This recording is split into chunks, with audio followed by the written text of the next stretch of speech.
This is going to be your guide to using Gengar in Pokemon Let's Go Pikachu and Eevee. Now, Gengar is one of the most iconic Generation 1 Pokemon when it comes to a competitive standpoint, so I please ask, if you've been enjoying these moveset videos, don't forget to leave a like on the video, support it with everything you got, share, comment, subscribe, all that good stuff. We really need to beat the dislike bots because people aren't happy that I'm just trying to help others in Pokemon and be just really supportive of the amazing stuff that we have with Let's Go. So, talking about Gengar on those stats, Gengar, it hasn't changed. Like a lot of other Pokemon, you'll see like weird stat changes in the 6th generation, 7th generation or something. Nah, Gengar has always been Gengar and has just like come in as a sweeper Pokemon and effectively defining what a sweeper Pokemon is supposed to be, along with Alakazam, Starmie, and a few others. So low defenses, low survivability, 1 primary offense in that special attack, 130, that's pretty nuts, and then 110 on the speed.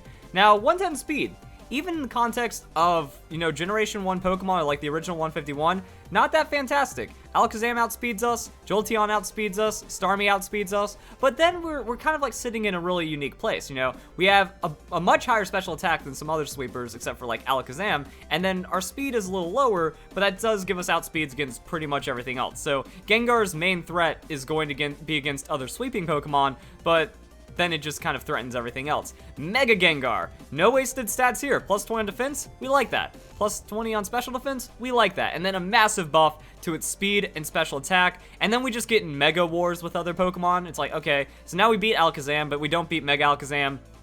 Things get kind of funky from there, but that is going to be the breakdown. Looking at the typing, Ghost Poison means that we're going to have 4 weaknesses: Ground and Psychic off the Poison, Ghost and Dark off the Ghost, Immunity with normal fighting, and then 4x resistant Poison, Bug, 2x resistant Grass, Fairy. So, I mean, Gengar does have some, like, really niche, interesting switching options. If you feel a Poison-type move coming, there's going to be quite a few. You know, you got a Grass Poison type Pokemon using Sludge Bomb. Another Gengar doesn't really have a reason to use Sludge Bomb against... actually, no. Another Gengar threatening a Sludge Bomb against one of your Pokemon. You switch in your Gengar, then you try to, like, speed tie that Shadow Ball and see what happens. So that's kind of it. You know, there's pretty iconic, standard, well-known weaknesses. The resistances might be a little more interesting because there's, like, some 2x and 4x. And then it's a Ghost type, so normal fighting doesn't do anything. Hopping into Pokemon Showdown, we get to see what the Gengar is up to on that moveset, and pretty much what I'm going to get across is, like, these are the offensive, like, the primary offensive moves that Gengar wants to use in this format. It does get the Dazzling Gleam, but I don't really see too much of a use case for it. Other than that, the coverage is pretty nice. Sludge Bomb, same type attack, so that's Stab, Shadow Ball, Psychic, Thunderbolt. Not bad. And the thing is, you don't need all of these offensive moves. Like, if you're a pure offensive Gengar, that means you're going to be Sucker Punch bait, and you don't really have any extra tech to maybe, like, cheese out your opponent or bring anything sneaky. And Gengar is capable of that because no abilities, no held items, no EVs. Gengar is going to survive some weird super effective hits and also kind of apply pressure to the opponent as well. So you might want to keep that pressure up by having, like, some momentum tech in your moveset or something. Sludge Bomb, I actually don't think you need Sludge Bomb too much. That's because when you look at the super effective hits of the Sludge Bomb, Grass type Pokemon, well, most of them, they're going to be Grass Poison, so you're just getting a neutral out of that, and then you can't poison a Poison type, so you're not even getting that extra benefit. Sludge Bomb is usable against Fairies for sure, but it's also like, do you want to just run for the coverage, or do you want to run these extra options that we're going to show? Then we have Paris, Parasect, Exeggutor, Tangela, not super common Pokemon that you'd find super effective hits on. That's why we also run the Psychic, you know, because then we're finding super effective here, neutral Shadow Ball elsewhere. We are giving up like a little bit of base power because it is going to be 90 on that Sludge Bomb compared to the 80 on the Shadow Ball. So that puts us into some really weird ranges, but I also think that we really want that Thunderbolt just kind of expanding on our coverage, especially because Flying type Pokemon, most of them are paired with normal, so we can't hit them with a Shadow Ball, so a super effective hit is going to feel really good right there. As for the other options on Gengar, Mega Drain is one that I want to talk about because even though we double up on Water-type Pokemon weaknesses, Sustain is amazing. If you hit a big, super effective Mega Drain and you get like 30% of your health back, that's the difference between getting 2-hit KO'd and 3-hit KO'd on a sweeper Pokemon. And then you're outspeeding and applying pressure, and then something like a Rhydon comes in, or a Rock Ground type Pokemon, or just something you can do a lot of damage to, even though it's Mega Drain, like that low base power, doesn't matter. Also guys, does need to be noted that Mega Drain is effectively Giga Drain in Gen 1, so it's actually 75 base power, so not really too weak, and then you can still do a lot of damage with it. that's when you can also maybe like get rid of Thunderbolt in this case. If you're running the Mega Drain instead, it does limit your options against flying type Pokemon, but then you have a lot of cool things to do. Will-O-Wisp, outspeed, burn them. Well, that means if they were going to use like Drill Peck or something on a flying type, you reduce their power quite a lot, you switch out into another Pokemon, and then you just win from there. Same for pretty much anything. Like a Pokemon using Earthquake, Gengar Will-O-Wisping it means it's going to survive. And then you're just going to have a good time from there. Taunt, Hypnosis, so just kind of applying pressure. Don't let any shenanigans for setup. Hypnosis, you can put a Pokemon to sleep, they can't do anything, and then you two-shot them.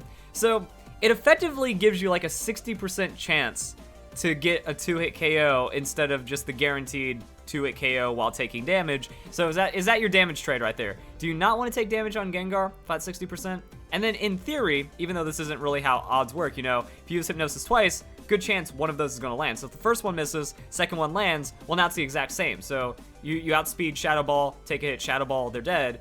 Miss Hypnosis, take a hit, land Hypnosis, Shadow Ball, same thing. So the results get kind of weird on Hypnosis. I don't like that accuracy gamble. Also, if Gengar is already weakened and threatened to get one-hit KO'd by that Pokemon, that's something.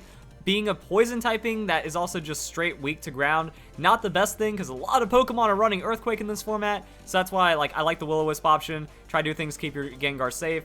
Have Psychic for fighting type Pokemon that could also like tech in an Earthquake somewhere. So that's going to be the Gengar right there. Now going into the damage calculations, this is where the lack of EVs start to get really weird.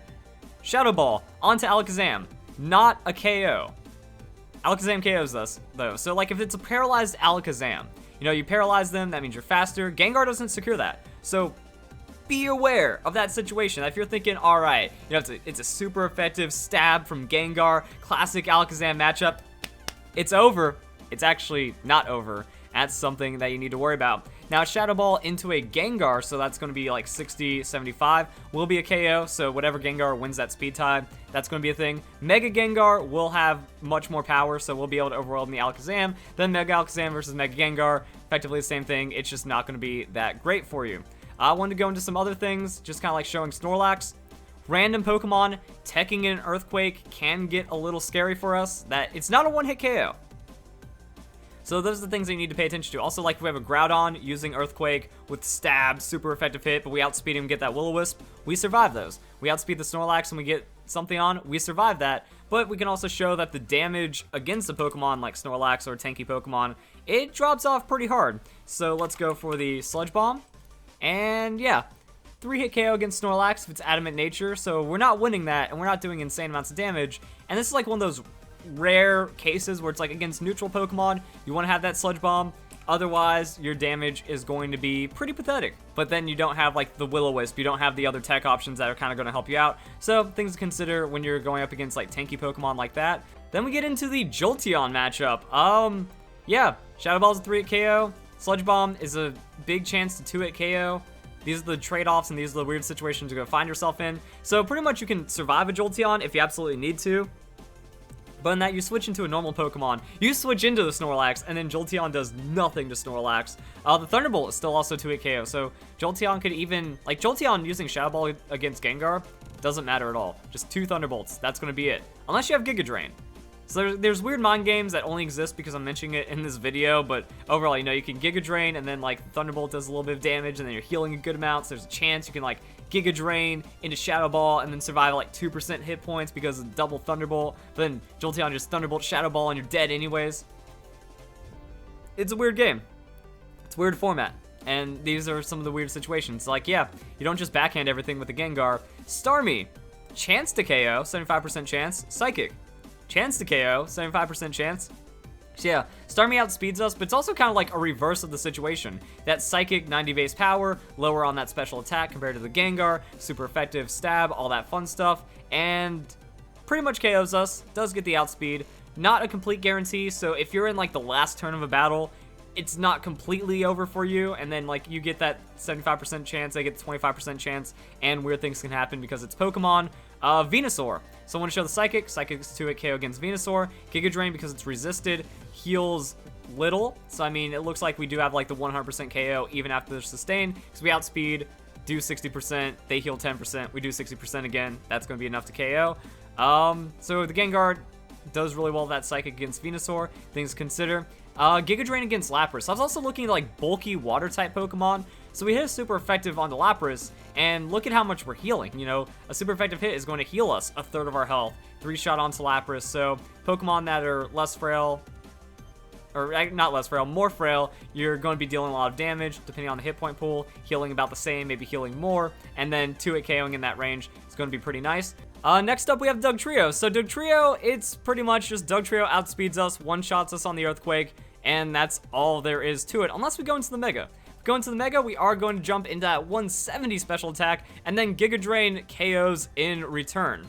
So there's some weird nuances here, like say if Dugtrio is already burned, then that means, you know, they take the Giga Drain after burn damage, that could be a KO. You survive the Earthquake, because it's only dealing like 70-ish% or something. Yeah, it's an interesting matchup, but overall, Dugtrio is pretty safe, because it just kind of shows other sweeper Pokemon, like the Starmie, like the Alakazam, like the Dugtrio, just outspeeds, gets priority on the Gengar.